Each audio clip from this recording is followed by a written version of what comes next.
Morning all of you. BSc final year में physical chemistry की unit 4 thermodynamics second चली थी। इससे पहले इसकी 2 क्लास हो गई है, ठीक है। उसमें हमने पढ़ा था इसमें कार्नोट साइकिल और उसकी जो कार्नोट थ्योरम थी, एफिशिएंसी थी, ये सब हम पीछे वाली क्लास में कंप्लीट कर चुके हैं।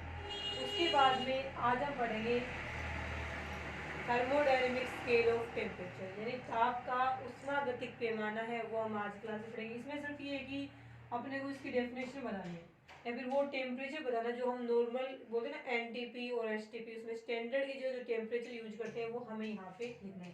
तो इसके लिए माना गया है कि 273.15 केल्विन जो टेम्परेचर होता है उसे वाटर का ट्रिपल पॉइंट बोलते हैं। तो यदि ऑब्जेक्टिव टाइम में क्वेश्चन आए कि ट्रिपल पॉइंट ऑफ वाटर क्या है, तो हम लिखेंगे 273.15 केल्विन।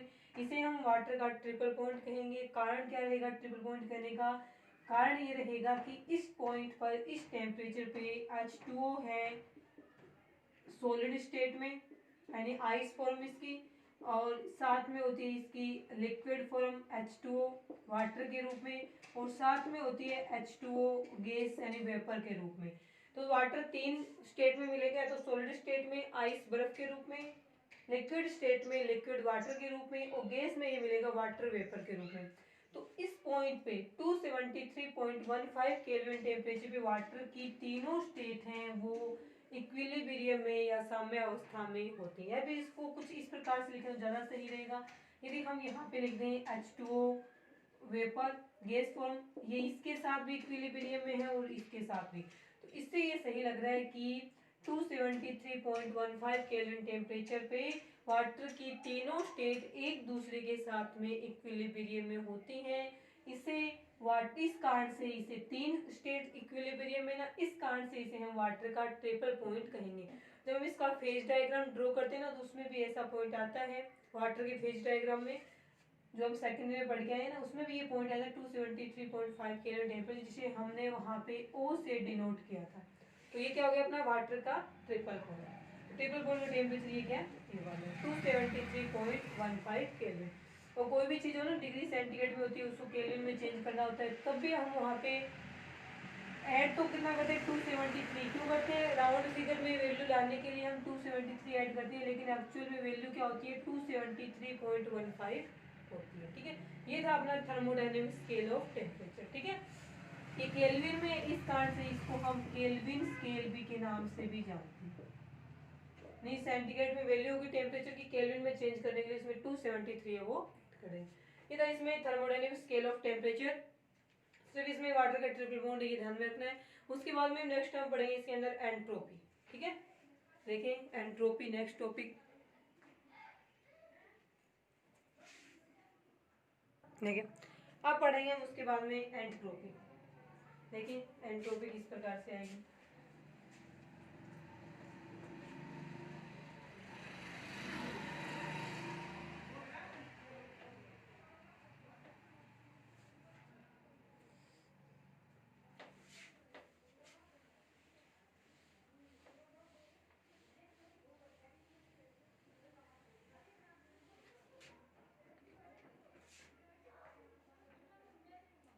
एंट्रोपी, तो सबसे पहले तो ये आएगा कि एंट्रोपी है वो आई कहाँ से। जैसे थर्मोडायनेमिक्स का फर्स्ट लॉ हमने पढ़ा था, फर्स्ट लॉ से आई थी एंथैल्पी की डेफिनेशन पढ़ी थी हमने, और सेकेंड लॉ से क्या आई है एंट्रोपी की जो डेफिनेशन है वो आई है। तो हम लिखेंगे जो एंट्रोपी किसके बाद आई, तो हम कहेंगे सेकेंड लॉ आने के बाद में, थर्मोडायनेमिक्स में सेकेंड लॉ आ गया था ना, उसके बाद में एंट्रोपी की बात है वो आई थी। एंट्रोपी का जो कॉन्सेप्ट है वो थर्मोडायनेमिक्स के सेकेंड लॉ से लिया गया। अब एंट्रोपी होती क्या है, तो इसमें बोलते हैं सिस्टम की जो डिस्टर्बेंस होती है अव्यवस्था, उसी का माप क्या होती है एंट्रोपी। इसमें लिखेंगे किसी भी सिस्टम की एंट्रोपी क्या होगी, तो सिस्टम की अव्यवस्था को हम डिस्टर्बेंस भी बोल देते हैं। सिस्टम की डिस्टर्बेंस का मेजरमेंट ही उसकी एंट्रोपी कहलाता है, ठीक है। तो सिस्टम की एंट्रोपी क्या होती है कहलाती है बोले, तो किसी भी सिस्टम की अव्यवस्था, डिस्टर्बेंस को बोलते हैं अव्यवस्था, अव्यवस्था का माप ही उसकी एंट्रोपी कहलाती है। कैपिटल शो से हम इसे शो करते हैं, कैपिटल शो से शो करते हैं। इसका मतलब ये एक स्टेट फंक्शन है या अवस्था फलन है जो कि सिस्टम की फाइनल स्टेट और सिस्टम की इनिशियल स्टेट पे डिपेंड करती है। ये सिस्टम इनिशियल स्टेट से फाइनल स्टेट में किस प्रकार से गया है उसे एंट्रोपी है वो प्रदर्शित नहीं करती है। स्टेट फंक्शन है, इस कारण से यह केवल सिस्टम की इनिशियल स्टेट और फाइनल स्टेट पे डिपेंड करती है। कैपिटल है इसे शो करेंगे, ये वाली इसकी क्या होगी डेफिनेशन। और किसी भी सिस्टम में डिस्टरबेंस या अव्यवस्था जितनी ज्यादा होगी उस सिस्टम की एंट्रोपी भी उतनी क्या रहेगी, ज्यादा रहेगी। जैसे कि ये क्या है, गैस फॉर्म बोल दें, ये वाली क्या है, लिक्विड है, और ये वाला क्या है, सॉलिड है। सॉलिड है तो इसमें मॉलिक्यूल्स क्या होंगे, पास पास होंगे। लिक्विड में ये थोड़ा दूर दूर होंगे और गैस में तो और भी दूर दूर होंगे। तो ये गैस सॉलिड स्टेट में ये मॉलिक्यूल्स एक दूसरे के साथ में बंटे हुए होते हैं। इन मॉलिक्यूल्स के बीच में जो इंटरमॉलिक्यूलर फोर्स वो ज़्यादा होता है, तो ये दूर दूर गति नहीं करते, फिक्स होते हैं इस जगह पे। इधर उधर गति नहीं करेंगे तो इस सिस्टम में कोई डिस्टर्बेंस नहीं होगा। डिस्टर्बेंस नहीं होगा तो हम कहेंगे इसकी एंट्रोपी क्या होती है, मिनिमम होती है। उसके बाद में हम सॉलिड स्टेट से किस पे आगे, लिक्विड स्टेट में आगे। अब पता है लिक्विड स्टेट में मॉलिक्यूल्स के बीच का जो अट्रैक्शन फोर्स है इसकी कंपेरिजन में कम हो गया, तो ये मॉलिक्यूल्स इस लिक्विड सॉल्यूशन में इधर उधर गति करते रहते हैं। इसका मतलब है कि इस सिस्टम में कुछ ना कुछ डिस्टर्बेंस है वो पाई जाती है। अव्यवस्था है तो एंट्रोपी भी होगी, लेकिन इसके कंपेरिजन में एंट्रोपी क्या रहेगी, ज्यादा रहेगी, क्योंकि यहाँ पे डिस्टर्बेंस अव्यवस्था क्या है, ज्यादा है। उसके बाद में हम आगे गैस सिस्टम में। गैस सिस्टम तो पता है जो काइनेटिक थ्योरी होती है गैस मॉलिक्यूल्स की, उसमें हम पढ़ते हैं कि गैस मॉलिक्यूल्स है वो इधर उधर गति करते रहते हैं। इसकी कंपेरिजन में ज़्यादा करते हैं गति, क्योंकि इनको गति करने के लिए जो फ्री पाथ मिलता है, मुक्त माध्य मुक्त पथ है वो क्या होता है, ज़्यादा होता है। इस कारण से इनकी स्पीड क्या होती है, ज़्यादा होती है। स्पीड ज़्यादा होगी तो मतलब तेजी से गति करेंगे, कभी इधर जाएंगे कभी इधर उड़ जाएंगे। इसका मतलब इसमें डिस्टर्बेंस इसकी कंपेरिजन में क्या होगी, ज़्यादा होगी। ज़्यादा होगी तो इसमें एंट्रोपी का मान भी क्या हो गया, ज़्यादा हो गया। इस कारण से जब हम सॉलिड, लिक्विड और गैस या वेपर स्टेट में एंट्रोपी का ऑर्डर लिखते तो हम कहेंगे सबसे ज्यादा एंट्रोपी होती है गैस फेज में, उससे कम लिक्विड फेज में, और सबसे कम होती है सॉलिड फेज में। ये रहेगा इसमें एंट्रोपी का ऑर्डर। हो गया। एंट्रोपी डेफिनेशन होगी, किससे शो करते हैं, स्टेट फंक्शन है, सिस्टम की इनिशियल और फाइनल स्टेट पे डिपेंड करेगा। कौन से वाले की एंट्रोपी ज्यादा होती है वो भी पढ़ लिया हमने। उसके बाद में हम पढ़ेंगे इसकी फॉर्मूला किस प्रकार से लिखेंगे। थर्मोडायनेमिक्स के अकॉर्डिंग जो एंट्रोपी होती है उसको हम इस प्रकार से लिखते हैं कुछ कि एंट्रोपी में चेंज इज इक्वल टू ऊपर हीट उत्क्रमणीय प्रक्रम की, रिवर्सिबल की, और नीचे हम उसका क्या लिखेंगे, टेम्परेचर लिखेंगे। इस प्रकार से अकॉर्डिंग टू थर्मोडायनेमिक्स एंट्रोपी को इस प्रकार से शो किया जाता है। ठीक है, ये था अपना थर्मोडायनेमिक्स के अंदर एंट्रोपी को हम किस प्रकार से शो करते हैं। तो D S is equal to, D S का मतलब है एंट्रोपी में change, is equal to del Q reversible upon में टी। आगे इतना समझ में। ये है थर्मोडायनेमिक्स के अकॉर्डिंग किस प्रकार से हम चेंज करेंगे। ये क्या है, एक प्रकार से अवकलित समीकरण है। अवकलित समीकरण अपने को बताइए, एंट्रोपी एक स्टेट फंक्शन है, किस पे डिपेंड करेगी, सिस्टम की फाइनल स्टेट और सिस्टम की इनिशियल स्टेट पे डिपेंड करेगी। हो सकता है हम इनिशियल को 1 से डिनोट करें और फाइनल को 2 से डिनोट करें, एक ही बात है।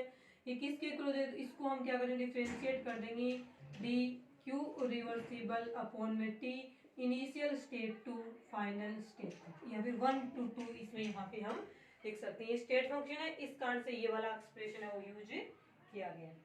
आगे समझ में। हाँ देखें, और एक जो रिवर्सिबल प्रोसेस होता है, रिवर्सिबल प्रोसेस, उसके अंदर उत्क्रमणीय प्रक्रम के अंदर एंट्रोपी परिवर्तन का मान हमेशा ही क्या मिलेगा, अपने को 0 मिलेगा। जो कार्नो इंजन एक उत्क्रमणीय प्रक्रम था ना, उसके अंदर एंट्रोपी का चेंज हुआ था, वो कुछ इस प्रकार से था, फाइनल स्टेट में एंट्रोपी और माइनस में, क्योंकि टोटल जो एंट्रोपी में चेंज क्या था, किसके इक्वल था, तो हम कहेंगे फाइनल स्टेट में एंट्रोपी और इनिशियल स्टेट में एंट्रोपी के योग के बराबर होगा। वो एंट्रोपी कुछ इस प्रकार से इनिशियल स्टेट में ये थी, फाइनल स्टेट में ये थी, और Q1 Q2 की वैल्यू वहाँ पे इक्वल थी। इस कारण से दोनों एक दूसरे को कैंसिल करते हैं और डेल एस की वैल्यू क्या आ गई, यहाँ पे 0 आ गई। ये प्लस की वैल्यू माइनस की वैल्यू दोनों वैल्यू इक्वल है, कैंसिल हो गई, 0 आ गई। 0 आने के बाद में हम लिखेंगे कि एक रिवर्सिबल प्रोसेस में या उत्क्रमणीय प्रक्रम में, प्रोसेस में entropy change always equal to zero. ये एनर्जी चेंज है, सॉरी एंट्रोपी चेंज हमेशा ही क्या आएगा, जीरो आएगी। क्वेश्चन आता है कई बार कि उत्क्रमणीय प्रक्रम में एंट्रोपी परिवर्तन क्या देगा, जीरो, क्योंकि उसमें दो स्टेप होते हैं, बैकवर्ड फॉरवर्ड, फॉरवर्ड और बैकवर्ड में। एक में एंट्रोपी डिक्रीज होगी, दूसरे में एंट्रोपी इंक्रीज होगी। जितनी डिक्रीज होती है दूसरे में उतनी इंक्रीज होती है, दोनों एक दूसरे को कैंसिल करते हैं। कैंसिल करने के बाद में रिजल्ट आता है वो रहेगा del S is equal to zero. क्योंकि रिवर्सिबल में हम दोनों स्टेप की देखेंगे, बैकवर्ड की भी फॉरवर्ड की, टोटल इसमें क्या आएगी, जीरो इक्वल में आएगी।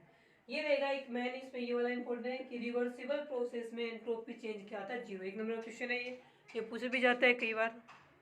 उसके बाद देखें, उसके बाद में हम पढ़ेंगे entropy as a state function.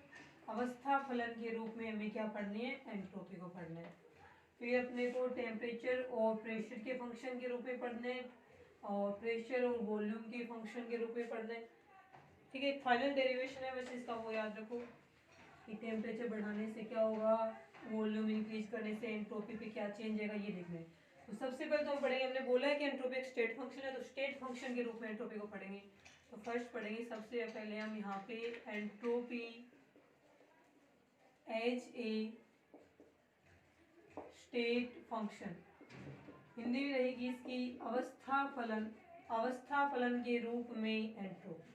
ठीक है, सबसे पहले हम इसमें लिखेंगे एंट्रोपी थर्मोडायनेमिक्स के अकॉर्डिंग हम एंट्रोपी को किस प्रकार से लिखते हैं, तो हम लिखेंगे ds is equal to dq reversible divided by q।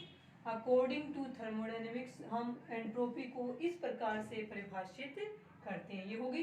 अब अपने को लिखना है यहाँ पे कि थर्मोडायनेमिक्स का जो फर्स्ट लॉ था, जो हमने बीएससी सेकेंडरी में था, हाँ फर्स्ट लॉ है वो। ठीक है, देखें मान लीजिए गैस का क्या हो रहा है, रिवर्सिबल एक्सपोज करिए हमें कि एक्सपोज माना एक गैस है, उस गैस का उत्क्रमणीय या रिवर्सिबल एक्सपेंशन हो रहा है।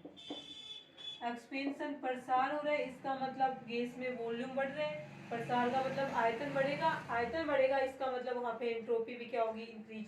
ये बात की बात है, एंट्रोपी इंक्रीज होगी, बाद में देखेंगे।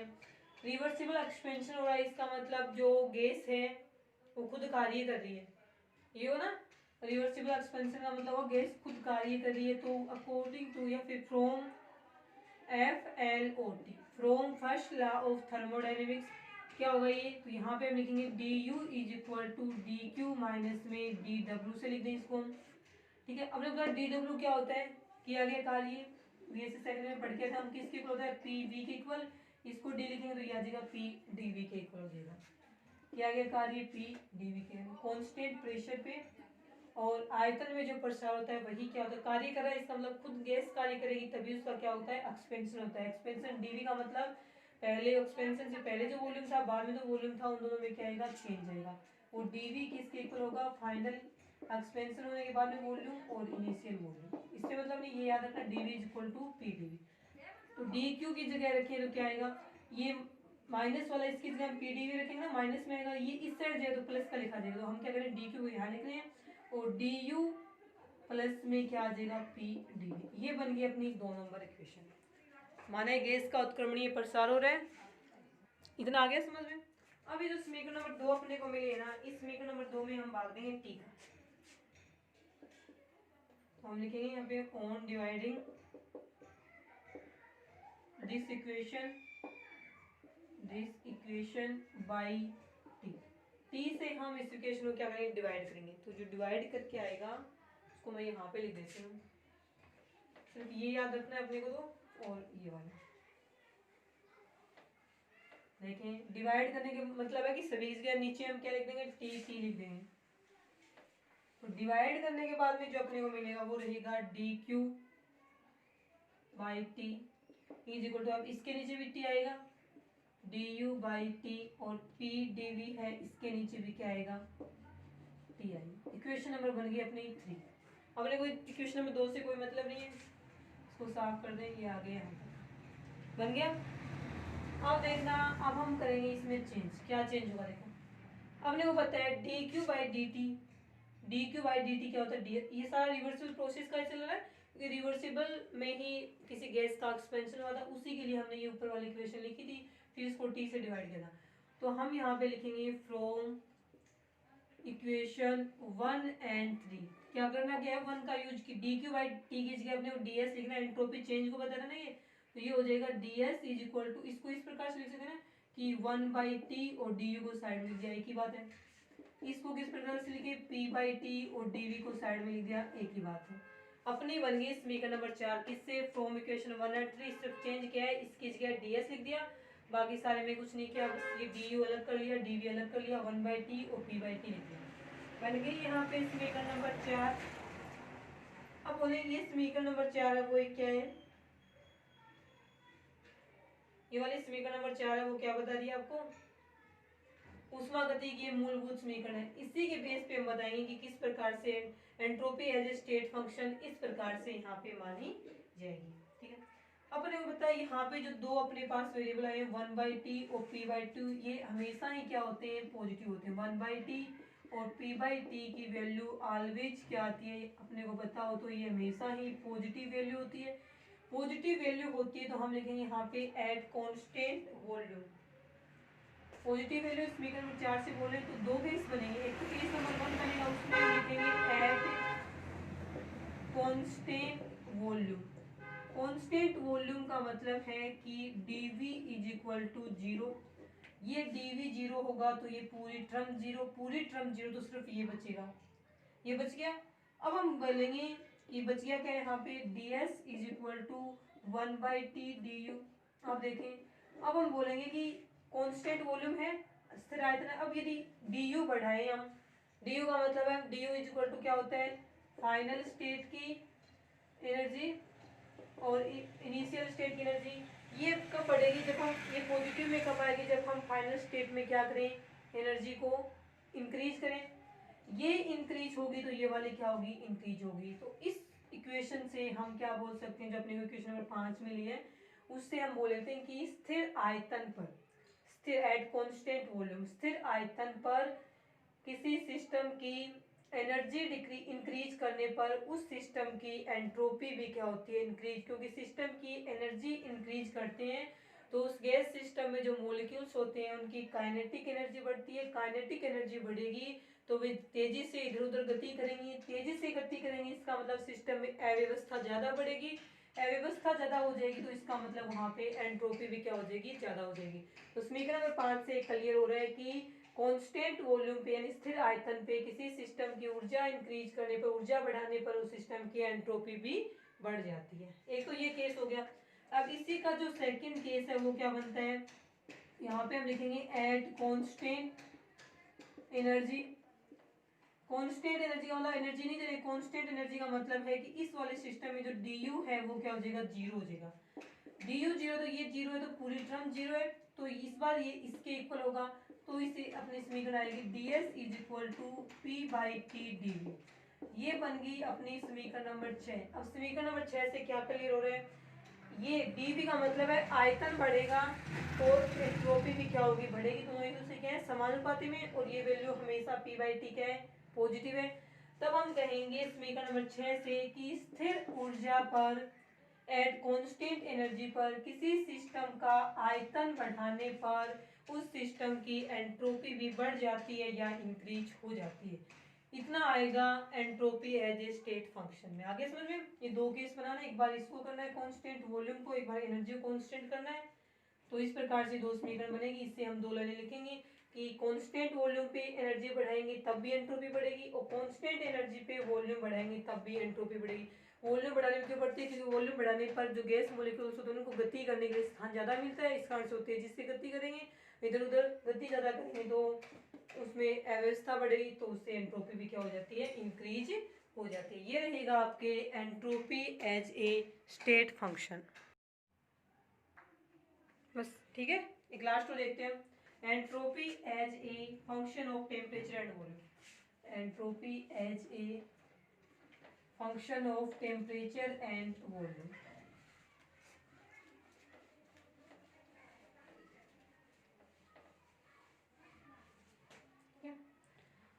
बस ये इक्वेशन याद रखना, किसको बढ़ाने से क्या बढ़ता है, कांस्टेंट क्या है, फिर इंक्रीज क्या कर रहे हैं, तब एंट्रोपी इंक्रीज हो रही है या डिक्रीज हो रही है, ये देखना है। Entropy as a function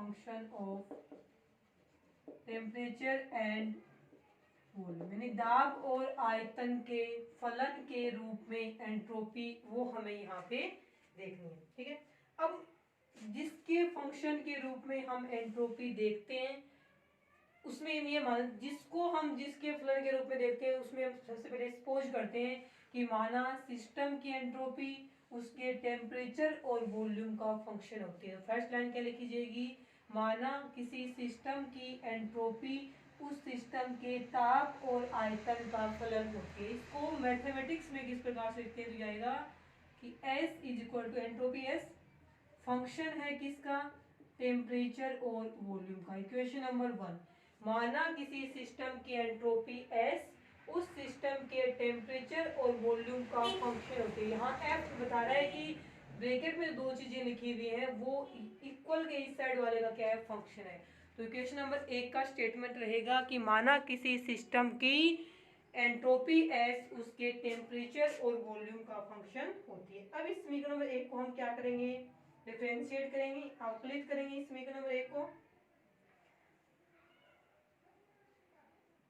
differential करेंगे इसका। तो किस प्रकार से करेंगे वो देखिए अपना, इस प्रकार से करेंगे, हम लिखेंगे समीकरण नंबर 1 का क्या करना है, अवकलन करना है। तो ये लिखा जाएगा ds इज इक्वल टू, एक बार तो इसके सापेक्ष कर लेंगे, तो यहाँ पे हम लिखेंगे ds अपॉन में dt, टेम्परेचर के सापेक्ष इसका अवकलन करेंगे तो यहाँ पे वॉल्यूम को कांस्टेंट रहेंगे और यहाँ पे लिखा जाएगा dt। मान लीजिए हम यहाँ पे इसको डेल टी, मतलब कि बहुत ही सूक्ष्म परिवर्तन हो रहा है उसके लिए करेंगे, प्लस में इन दोनों को क्या करेंगे, एक बार इसके सापेक्ष कांस्टेंट क्या रखेंगे टेम्परेचर और इसके सापेक्ष एंट्रोपी चेंज करेंगे तो ये लिखा जाएगा डेल एस अपॉन में डेल वी डिवाइडेड बाय, यहाँ पे कांस्टेंट क्या रखेंगे टेम्परेचर और यहाँ जो लिखा हुआ है उसको लार्ज डेविएशन में इस प्रकार शो करेंगे डीवी। ये बनेगी इक्वेशन नंबर 2। तो इक्वेशन नंबर 2 कहाँ से आई, इक्वेशन नंबर 1 का डिफरेंशियल या अवकलन करने पर हमें समीकरण नंबर 2 है वो यहाँ पे प्राप्त होगी।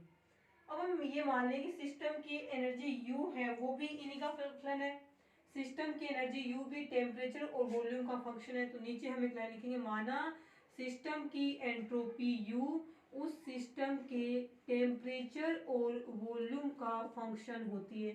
समीकरण नंबर 3 मान लिया हमने, जैसे इसको सपोज किया वैसे इसको सपोज किया। अब इस समीकरण का भी क्या करना है, अवकलन करना है। क्या लिखा जाएगा, du इज इक्वल टू, यहाँ से क्या लिखेंगे डेल u अपॉन में डेल टी के सापेक्ष करें तो कांस्टेंट वॉल्यूम को रखेंगे, यहाँ जो लिखा है उसको यहाँ पे लार्ज डेविएशन में लिखेंगे। dt का मतलब है बड़ा परिवर्तन और डेल टी का मतलब है छोटा परिवर्तन, प्लस में दूसरी बार हम ये एनर्जी का परिवर्तन है किसके सापेक्ष देखेंगे, वॉल्यूम के सापेक्ष देखेंगे, तब टेम्परेचर को कांस्टेंट रखेंगे और यहाँ जो आया है उसको लार्ज डेविएशन में लिखेंगे। इक्वेशन नंबर 4, तो इक्वेशन नंबर 3 का अवकलन करने पे अपने को क्या मिली है, इक्वेशन नंबर 4 है वो यहाँ पे मिल गई है। अब इस समीकरण में देखें, ये वाली जो वैल्यू ना, ये वाली अपन last class BSc second year में थर्मोडायनामिक्स फर्स्ट में पढ़ गए थे, कांस्टेंट वॉल्यूम पे उष्माधारिता CV किसके इक्वल होती है, इसके इक्वल होती है। कांस्टेंट वॉल्यूम पे उष्माधारिता CV इसके इक्वल होती है, यानी इक्वेशन नंबर 4 में डेल U अपॉन में डेल टी V की जगह हम क्या लिख सकते हैं, इसको बोलते हैं heat capacity at constant volume, स्थिर आयतन पे उष्माधारिता इस प्रकार से। तो अब हम चेंज क्या करेंगे, इस समीकरण नंबर 4 में ऊपर से स्टार्ट करते हैं कि हम इस समीकरण नंबर 4 में ये वाली फॉर्म है इसकी जगह हम क्या रख सकते हैं, CV को रख सकते हैं। CV रखने के बाद में क्या बनेगा, ये देखो du is equal to CV dt,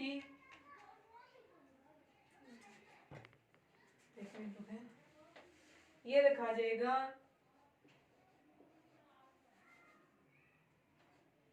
du is equal to CV, इसकी जगह CV रख दिया, dt तो लिखा ही जाएगा यहाँ पे dt प्लस में डेल U अपॉन में डेल V और यहाँ पे T और dV। समीकरण नंबर बन गई अपनी 5। ठीक है, तो यहाँ से हम इसको भी साफ कर सकते हैं। समीकरण नंबर बन गई 5। समीकरण नंबर 5 में वैल्यू किसकी इक्वल है, du के इक्वल है।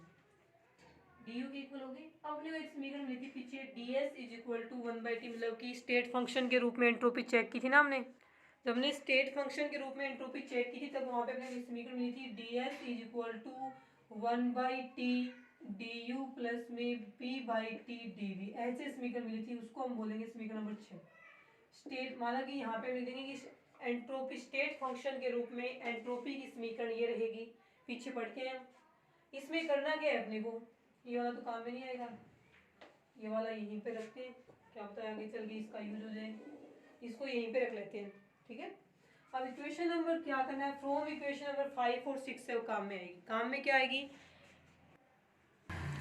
अब नेक्स्ट हम क्या करेंगे, इसमें डी यू की जो अपने को ये वैल्यू है ना समीकरण नंबर 5 से, ये है स्टेट फंक्शन वाली, यानी कि एंट्रोपी को हमने स्टेट फंक्शन के रूप में डिफाइन किया ना, उसकी इक्वेशन है। एंट्रोपी को स्टेट फंक्शन के रूप में इस प्रकार से लिखा जाता है। इसमें जो ये डी यू है उसकी जगह वैल्यू रखनी है इक्वेशन नंबर 5 से। तो देखो क्या बनेगी समीकरण अपनी, D S is equal to 1/t, या फिर हम यहाँ पे क्या लिखें, डी यू वाली जगह रखनी है, तो ये टर्म तो ऐसे कैसे आ जाएगी लास्ट में p/t dv, और यहाँ पे 1/t डी यू की जगह लिखेंगे तो क्या आएगा cv dt प्लस में डेल यू अपॉन में डेल v और t और dv। इस प्रकार से अपने को समीकरण नंबर 7 है वो यहाँ पे प्राप्त हो गई। ये उसका प्लस के बाद यही है, हो गया। तो यहाँ पे हम लिखेंगे फ्रॉम इक्वेशन 5 एंड 6, समीकरण नंबर 5 और 6 से ये समीकरण में प्राप्त हुई। क्या क्या है, इक्वेशन नंबर 5 से डी यू की वैल्यू को उठा करके इक्वेशन नंबर 6 में यहाँ डी यू की जगह हमने रख दी, ये समीकरण बन गया। अब इस समीकरण की हम कंपेरिजन करेंगे, समीकरण नंबर जो अभी लिखी थी ना, समीकरण लिखी थी जो शुरू में हमने एंट्रोपी वाली समीकरण लिखी होगी सबसे पहले, ये वाली समीकरण थी कि एंट्रोपी को हमने माना था कि ये फंक्शन होती है टेम्परेचर और वॉल्यूम का, ये माना था ना। अब इस वॉल्यूम और टेम्परेचर का, और इस समीकरण नंबर 1 बोला था हमने इसको। अब इस समीकरण नंबर 1 को हमने क्या करा, डिफरेंशिएट किया था, तो अपने को मिली थी D S is equal to del S upon में डेल टी और डेल वी बोले, टी कांस्टेंट पे यहाँ पे डी वी प्लस में डेल एस अपॉन में del T V D T is equal to, ये समीकरण नंबर 2 बनी थी अपनी। इसी को पढ़े थे ना कि टेम्परेचर और वॉल्यूम के फंक्शन के रूप में एंट्रोपी, उसी के अंदर अपनी समीकरण नंबर 2 बनी थी। अब समीकरण नंबर जो 7 बनी है वो भी डी एस के इक्वल में, और समीकरण नंबर 2 बनी है वो भी डी एस के क्या है, इक्वल में। अब इन दोनों इक्वेशन की यहाँ पे क्या करनी है, कंपेरिजन करनी है। तो यहाँ पे लिखेंगे on comparing the equation 2 and 7। अब इसका कोई काम नहीं है, सिर्फ कंपेरिजन करके जो आएगा उसी का काम होगा। On comparing the equation 2 and 7, on comparing the equation 2 and 7,